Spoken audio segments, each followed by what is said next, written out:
ಮಂಜೂರು ವಿಚಾರಕ್ಕೆ ಸಂಬಂಧಪಟ್ಟಂತೆ ಇನ್ನಷ್ಟು ಅಪ್ಡೇಟ್ ಬರ್ತಾ ಇದೆ. ರನ್ಯಾ ರಾವ್ಗೆ ಜಮೀನು ಮಂಜೂರು ವಿಚಾರದಲ್ಲಿ ಜನರಲ್ ಕೆಟಗರಿಯಲ್ಲಿ ಭೂಮಿಗೆ ರನ್ಯಾ ಮನವಿ ಮಾಡಿದ್ರು. ಜನರಲ್ ಕೆಟಗರಿಯಲ್ಲೇ ಪ್ಲಾನ್ ಅಪ್ರೂವಲ್ಗೆ ಮನವಿ ಮಾಡಿದ್ರು. ಯಾವುದೇ ಸ್ಪೆಷಲ್ ಕ್ಯಾಟಗರಿಯಲ್ಲಿ ಕೇಳಿರಲಿಲ್ಲ. ಸರ್ಕಾರಕ್ಕೆ ಹಣ ಕಟ್ಟದೆ ಸುಮ್ಮನೆ ಇದ್ರು. ರನ್ಯಾ ಹಣ ಕಟ್ಟಿರಲಿಲ್ಲ. ಒಮ್ಮೆ ಅನುಮೋದನೆ ಆದರೆ 2 ವರ್ಷದವರೆಗೂ ಸಮಯ ಇರುತ್ತೆ. ಆ 2 ವರ್ಷದೊಳಗಡೆ ಅಮೌಂಟ್ ಕಟ್ಟಿ ಸೂಕ್ತ ದಾಖಲೆಗಳನ್ನು ಒದಗಿಸಿ ಭೂಮಿಯನ್ನು ಕೊಂಡ್ಕೊಬೇಕಾಗುತ್ತೆ. ಆದರೆ ರನ್ಯಾಗೆ ಮಂಜೂರಾಗಿದ್ದ ಭೂಮಿ 2 ವರ್ಷದವರೆಗೂ ಹಣ ಕಟ್ಟದೇ ಇರೋದ್ರಿಂದ ರದ್ದಾಗಿದೆ. ಕಳೆದ ತಿಂಗಳು 22ನೇ ತಾರೀಕು ಅಪ್ರೂವಲ್ನ ಅವಧಿ ಮುಕ್ತಾಯ ಆಗಿದೆ. ಹಾಗಾಗಿ ಆ ಜಮೀನನ್ನು ಸರ್ಕಾರ ರನ್ಯಾ ರಾವ್ ಕಂಪ್ನಿಗೆ ಕೊಟ್ಟಿಲ್ಲ, ಕ್ಯಾನ್ಸಲ್ ಆಗಿದೆ.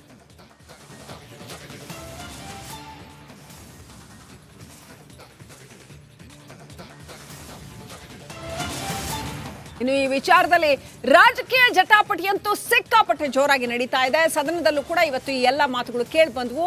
ಇನ್ನು ರನ್ಯಾಗೆ ಜಮೀನು ಕೊಟ್ಟಿರೋ ವಿಚಾರಕ್ಕೆ ಸಂಬಂಧಪಟ್ಟಂತೆ ರನ್ಯಾ ಕಂಪ್ನಿಗೆ ಭೂಮಿ ಮಂಜೂರಾತಿಯಲ್ಲಿ ಲೋಪ ಆಗಿಲ್ಲ ಅಂತ ಮಾಜಿ ಕೈಗಾರಿಕಾ ಸಚಿವ ಮುರುಗೇಶ್ ನಿರಾಣಿ ಸ್ಪಷ್ಟನೆ ಕೊಟ್ಟಿದ್ದಾರೆ.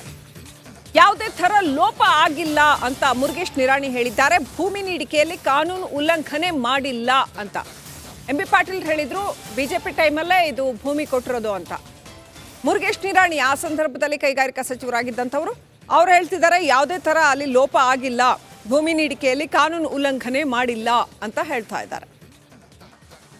ಕರ್ನಾಟಕ ರಾಜ್ಯದ ಕೈಗಾರಿಕಾ ಇಲಾಖೆಯ ಪ್ರಾಜೆಕ್ಟ್ಗಳು ಕ್ಲಿಯರ್ ಆಗಲಿಕ್ಕೆ 3 ಹಂತಗಳಲ್ಲಿ ನಾವು ಅವುಗಳನ್ನು ನಿರ್ಧಾರಗಳನ್ನು ತೆಗೆದುಕೊಳ್ತಾ ಇದ್ದೇವೆ. ಮೊದಲನೇದಾಗಿ 2 ಎಕರೆ ಭೂಮಿ ಬೇಕಾದಲ್ಲಿ 15 ಕೋಟಿ ರೂಪಾಯಿವರೆಗಿನ ಪ್ರಾಜೆಕ್ಟ್ಗಳನ್ನು ಆ ಜಿಲ್ಲೆಯ ಜಿಲ್ಲಾಧಿಕಾರಿಗಳ ಅಧ್ಯಕ್ಷತೆಯಲ್ಲಿ 10 ಜನ ಸದಸ್ಯರನ್ನು ಒಳಗೊಂಡಿರುವಂಥ ಕಮಿಟಿ ಪ್ರತಿ ತಿಂಗಳಿಗೆ ಒಂದ್ಸಲ ಆ ಪ್ರಾಜೆಕ್ಟ್ಗಳನ್ನು ಆ ಜಿಲ್ಲಾಧಿಕಾರಿಗಳು ಕ್ಲಿಯರ್ ಮಾಡ್ತಾರೆ. ಎರಡನೇದಾಗಿ 500 ಕೋಟಿ ರೂಪಾಯಿ ಒಳಗಡೆ ಬರ್ತಿರುವಂಥ ಪ್ರಾಜೆಕ್ಟ್ಗಳನ್ನು ಕೈಗಾರಿಕಾ ಸಚಿವರ ಅಧ್ಯಕ್ಷತೆಯಲ್ಲಿ ನಡೀತಾ ಇದೆ. ಇದಕ್ಕಿಂತ ಪೂರ್ವದಲ್ಲಿ 10 ಎಕರೆಗಿಂತ ಹೆಚ್ಚಿರುವ ಭೂಮಿಯನ್ನು ಲ್ಯಾಂಡ್ ಅಡಿಟೆಡ್ ಕಮಿಟಿ ಅದರ ಅಧ್ಯಕ್ಷರಾಗಿ ಹಿರಿಯ IAS ಅಧಿಕಾರಿಗಳಾಗಿರುವಂಥ additional chief secretary bar principal secretary industry commissioner ಒಳಗೊಂಡಿರುವಂಥ 10 ಜನ ಕಮಿಟಿಯಲ್ಲಿ ಅದು ಅಪ್ರೂವಲ್ ಆಗ್ತಾ ಇದೆ. ಅಲ್ಲೇ ಅವರು ಅಪ್ರೂವಲ್ ಮಾಡಬೇಕು ಅಥವಾ ರಿಜೆಕ್ಟ್ ಮಾಡಬೇಕು ಅನ್ನುವಂಥದ್ದನ್ನು ಆ ಕಮಿಟಿ ನಿರ್ಧಾರ ಮಾಡ್ತಾ ಇದೆ. ಅಲ್ಲಿ ಅಪ್ರೂವಲ್ ಆಗಿರುವಂಥ ಸಬ್ಜೆಕ್ಟ್ಗಳನ್ನು ಪ್ರತಿ ತಿಂಗಳಿಗೆ ಒಂದ್ಸಲ ನಡೀತಿರುವಂಥ ಸಿಂಗಲ್ ವಿಂಡೋ ಕಮಿಟಿಯಲ್ಲಿ ಕೈಗಾರಿಕಾ ಸಚಿವರ ಅಧ್ಯಕ್ಷತೆ ನಡೀತಿರುವಂಥ 30 ಜನ ಹಿರಿಯ ಅಧಿಕಾರಿಗಳನ್ನು ನೋಡಿರುವಂಥ ಕಮಿಟಿಯಲ್ಲಿ ಅದನ್ನು ಪ್ಲೇಸ್ ಮಾಡ್ತಾರೆ. ಅಲ್ಲಿ ಎಲ್ಲರೂ ಒಪ್ಪಿಗೆ ಕೊಟ್ಟಾಗ ಸಾಧಕ ಬಾಧಕಗಳನ್ನು ನೋಡಿ ಇನ್ನಷ್ಟು ಅಪ್ಡೇಟ್ ಪಡ್ಕೊಳ್ಳೋಣ. ನಮ್ಮ ಪ್ರತಿನಿಧಿ ನಾಗರಾಜ್ ಫೋನ್ ಕನೆಕ್ಟ್ ಆಗಿದ್ದಾರೆ. ನಾಗರಾಜ್, ರನ್ಯಾ ರಾವ್ಗೆ ಭೂಮಿ ನೀಡಿಕೆ ವಿಚಾರದಲ್ಲಿ KIADB ಅಧ್ಯಕ್ಷರು ಹೇಳ್ತಾರೆ ಭೂಮಿ ಮಂಜೂರಾಗಿಲ್ಲ, ಯಾಕಂದ್ರೆ ಅವ್ರು ದುಡ್ಡು ಕೊಟ್ಟಿಲ್ಲ ಅಂತ. ಆದರೆ ರಾಜಕೀಯ ಜಟಾಪಟಿ ಕೆಸರೆರ ಚಾಟ ಇನ್ನೂ ಜೋರಾಗೆ ನಡೀತಾ ಇದೆ.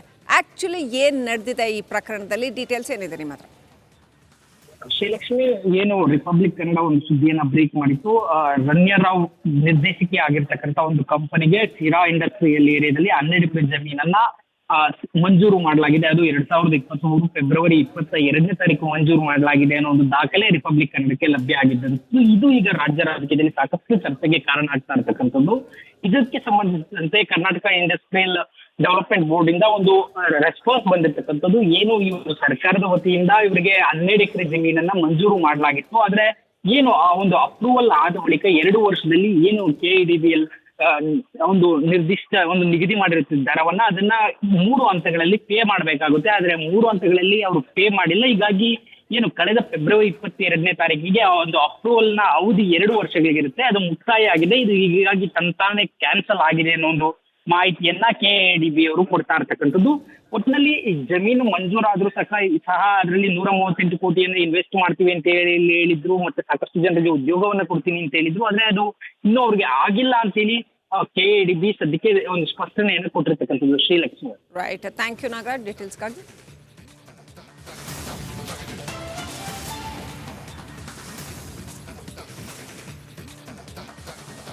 ಜಮೀನು ಮಂಜೂರು ವಿಚಾರಕ್ಕೆ ಸಂಬಂಧಪಟ್ಟಂತೆ ಇನ್ನಷ್ಟು ಅಪ್ಡೇಟ್ ಬರ್ತಾ ಇದೆ. ರನ್ಯಾ ರಾವ್ಗೆ ಜಮೀನು ಮಂಜೂರು ವಿಚಾರದಲ್ಲಿ ಜನರಲ್ ಕೆಟಗರಿಯಲ್ಲಿ ಭೂಮಿಗೆ ರನ್ಯಾ ಮನವಿ ಮಾಡಿದ್ರು. ಜನರಲ್ ಕೆಟಗರಿಯಲ್ಲೇ ಪ್ಲಾನ್ ಅಪ್ರೂವಲ್ಗೆ ಮನವಿ ಮಾಡಿದ್ರು. ಯಾವುದೇ ಸ್ಪೆಷಲ್ ಕ್ಯಾಟಗರಿಯಲ್ಲಿ ಕೇಳಿರಲಿಲ್ಲ.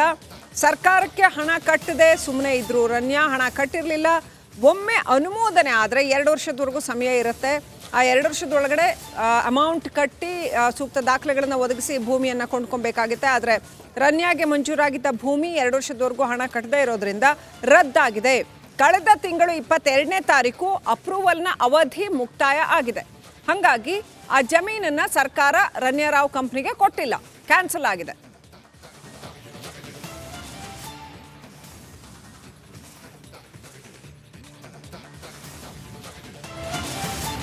ಇನ್ನು ಈ ವಿಚಾರದಲ್ಲಿ ರಾಜಕೀಯ ಜಟಾಪಟಿಯಂತೂ ಸಿಕ್ಕಾಪಟ್ಟೆ ಜೋರಾಗಿ ನಡೀತಾ ಇದೆ. ಸದನದಲ್ಲೂ ಕೂಡ ಇವತ್ತು ಈ ಎಲ್ಲ ಮಾತುಗಳು ಕೇಳಿ ಬಂದವು.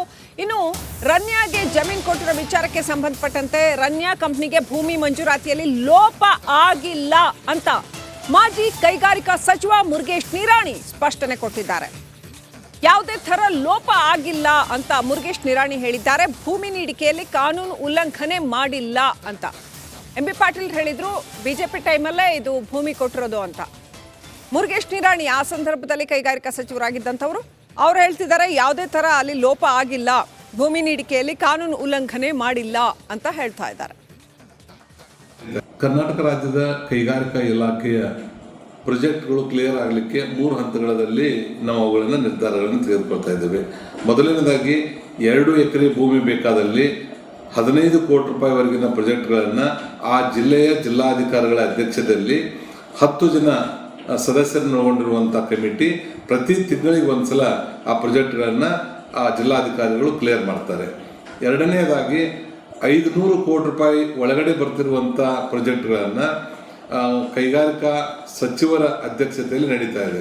ಇದಕ್ಕಿಂತ ಪೂರ್ವದಲ್ಲಿ 10 ಎಕರೆಗಿಂತ ಹೆಚ್ಚಿರುವ ಭೂಮಿಯನ್ನು ಲ್ಯಾಂಡ್ ಅಡಿಟೆಡ್ ಕಮಿಟಿ ಅದರ ಅಧ್ಯಕ್ಷರಾಗಿ ಹಿರಿಯ IAS ಅಧಿಕಾರಿಗಳಾಗಿರುವಂಥ additional chief secretary principal secretary industry commissioner ಒಳಗೊಂಡಿರುವಂಥ 10 ಜನ ಕಮಿಟಿಯಲ್ಲಿ ಅದು ಅಪ್ರೂವಲ್ ಆಗ್ತಾ ಇದೆ. ಅಲ್ಲೇ ಅವರು ಅಪ್ರೂವಲ್ ಮಾಡಬೇಕು ಅಥವಾ ರಿಜೆಕ್ಟ್ ಮಾಡಬೇಕು ಅನ್ನುವಂಥದ್ದನ್ನು ಆ ಕಮಿಟಿ ನಿರ್ಧಾರ ಮಾಡ್ತಾ ಇದೆ. ಅಲ್ಲಿ ಅಪ್ರೂವಲ್ ಆಗಿರುವಂಥ ಸಬ್ಜೆಕ್ಟ್ಗಳನ್ನು ಪ್ರತಿ ತಿಂಗಳಿಗೆ ಒಂದ್ಸಲ ನಡೀತಿರುವಂಥ ಸಿಂಗಲ್ ವಿಂಡೋ ಕಮಿಟಿಯಲ್ಲಿ ಕೈಗಾರಿಕಾ ಸಚಿವರ ಅಧ್ಯಕ್ಷತೆ ನಡೀತಿರುವಂಥ 30 ಜನ ಹಿರಿಯ ಅಧಿಕಾರಿಗಳನ್ನು ನೋಡಿರುವಂಥ ಕಮಿಟಿಯಲ್ಲಿ ಅದನ್ನು ಪ್ಲೇಸ್ ಮಾಡ್ತಾರೆ. ಅಲ್ಲಿ ಎಲ್ಲರೂ ಒಪ್ಪಿಗೆ ಕೊಟ್ಟಾಗ ಸಾಧಕ ಬಾಧಕಗಳನ್ನು ನೋಡಿ ಇನ್ನಷ್ಟು ಅಪ್ಡೇಟ್ ಪಡ್ಕೊಳ್ಳೋಣ. ನಮ್ಮ ಪ್ರತಿನಿಧಿ ನಾಗರಾಜ್ ಫೋನ್ ಕನೆಕ್ಟ್ ಆಗಿದ್ದಾರೆ. ನಾಗರಾಜ್, ರನ್ಯಾರಾವ್ಗೆ ಭೂಮಿ ನೀಡಿಕೆ ವಿಚಾರದಲ್ಲಿ KIADB ಅಧ್ಯಕ್ಷರು ಹೇಳ್ತಾರೆ ಭೂಮಿ ಮಂಜೂರಾಗಿಲ್ಲ, ಯಾಕಂದ್ರೆ ಅವ್ರು ದುಡ್ಡು ಕೊಟ್ಟಿಲ್ಲ ಅಂತ. ಆದರೆ ರಾಜಕೀಯ ಜಟಾಪಟಿ ಕೆಸರೆರ ಚಾಟ ಇನ್ನೂ ಜೋರಾಗೆ ನಡೀತಾ ಇದೆ. ಆಕ್ಚುಲಿ ಏನ್ ನಡೆದಿದೆ ಈ ಪ್ರಕರಣದಲ್ಲಿ, ಡೀಟೇಲ್ಸ್ ಏನಿದೆ ನಿಮ್ಮ ಹತ್ರ? ಶ್ರೀಲಕ್ಷ್ಮಿ, ಏನು ರಿಪಬ್ಲಿಕ್ ಕನ್ನಡ ಒಂದು ಸುದ್ದಿಯನ್ನ ಬ್ರೇಕ್ ಮಾಡಿತ್ತು. ರನ್ಯಾರಾವ್ ನಿರ್ದೇಶಕಿ ಆಗಿರ್ತಕ್ಕಂಥ ಒಂದು ಕಂಪನಿಗೆ ಶಿರಾ ಇಂಡಸ್ಟ್ರಿಯಲ್ ಏರಿಯಾದಲ್ಲಿ 12 ಎಕರೆ ಜಮೀನನ್ನ ಮಂಜೂರು ಮಾಡಲಾಗಿದೆ. ಅದು 2023 ಫೆಬ್ರವರಿ 22ನೇ ತಾರೀಕು ಮಂಜೂರು ಮಾಡಲಾಗಿದೆ ಅನ್ನೋ ಒಂದು ದಾಖಲೆ ರಿಪಬ್ಲಿಕ್ ಕನ್ನಡಕ್ಕೆ ಲಭ್ಯ ಆಗಿದ್ದಂಥದ್ದು. ಇದು ಈಗ ರಾಜ್ಯ ರಾಜಕೀಯದಲ್ಲಿ ಸಾಕಷ್ಟು ಚರ್ಚೆಗೆ ಕಾರಣ ಆಗ್ತಾ ಇರ್ತಕ್ಕಂಥದ್ದು. ಇದಕ್ಕೆ ಸಂಬಂಧಿಸಿದಂತೆ ಕರ್ನಾಟಕ ಇಂಡಸ್ಟ್ರಿಯಲ್ ಡೆವಲಪ್ಮೆಂಟ್ ಬೋರ್ಡ್ ಇಂದ ಒಂದು ರೆಸ್ಪಾನ್ಸ್ ಬಂದಿರ್ತಕ್ಕಂಥದ್ದು. ಏನು ಇವರು ಸರ್ಕಾರದ ವತಿಯಿಂದ ಇವರಿಗೆ 12 ಎಕರೆ ಜಮೀನನ್ನ ಮಂಜೂರು ಮಾಡಲಾಗಿತ್ತು. ಆದ್ರೆ ಏನು ಆ ಒಂದು ಅಪ್ರೂವಲ್ ಆದ ಬಳಿಕ 2 ವರ್ಷದಲ್ಲಿ ಏನು KIADBL ಒಂದು ನಿರ್ದಿಷ್ಟ ಒಂದು ನಿಗದಿ ಮಾಡಿರುತ್ತಿದ್ದ ದರವನ್ನ ಅದನ್ನ 3 ಹಂತಗಳಲ್ಲಿ ಪೇ ಮಾಡಬೇಕಾಗುತ್ತೆ. ಆದ್ರೆ 3 ಹಂತಗಳಲ್ಲಿ ಅವರು ಪೇ ಮಾಡಿಲ್ಲ. ಹೀಗಾಗಿ ಏನು ಕಳೆದ ಫೆಬ್ರವರಿ 22ನೇ ತಾರೀಕಿಗೆ ಒಂದು ಅಪ್ರೂವಲ್ ನ ಅವಧಿ 2 ವರ್ಷಗಳಿಗಿರುತ್ತೆ, ಅದು ಮುಕ್ತಾಯ ಆಗಿದೆ. ಇದು ಹೀಗಾಗಿ ತಂತಾನೆ ಕ್ಯಾನ್ಸಲ್ ಆಗಿದೆ ಅನ್ನೋ ಒಂದು ಮಾಹಿತಿಯನ್ನ KIADB ಅವರು ಕೊಡ್ತಾ ಇರ್ತಕ್ಕಂಥದ್ದು. ಒಟ್ಟಿನಲ್ಲಿ ಜಮೀನು ಮಂಜೂರಾದ್ರೂ ಸಹ ಅದರಲ್ಲಿ 138 ಕೋಟಿಯನ್ನು ಇನ್ವೆಸ್ಟ್ ಮಾಡ್ತೀವಿ ಅಂತ ಹೇಳಿದ್ರು, ಮತ್ತೆ ಸಾಕಷ್ಟು ಜನರಿಗೆ ಉದ್ಯೋಗವನ್ನ ಕೊಡ್ತೀನಿ ಅಂತ ಹೇಳಿದ್ರು. ಆದ್ರೆ ಅದು ಇನ್ನೂ ಅವ್ರಿಗೆ ಆಗಿಲ್ಲ ಅಂತೇಳಿ KIADB ಸದ್ಯಕ್ಕೆ ಒಂದು ಸ್ಪಷ್ಟನೆಯನ್ನು ಕೊಟ್ಟಿರ್ತಕ್ಕಂಥದ್ದು. Srilakshmi, right, thank you Nagaraj ಡೀಟೇಲ್ಸ್ಗಾಗಿ.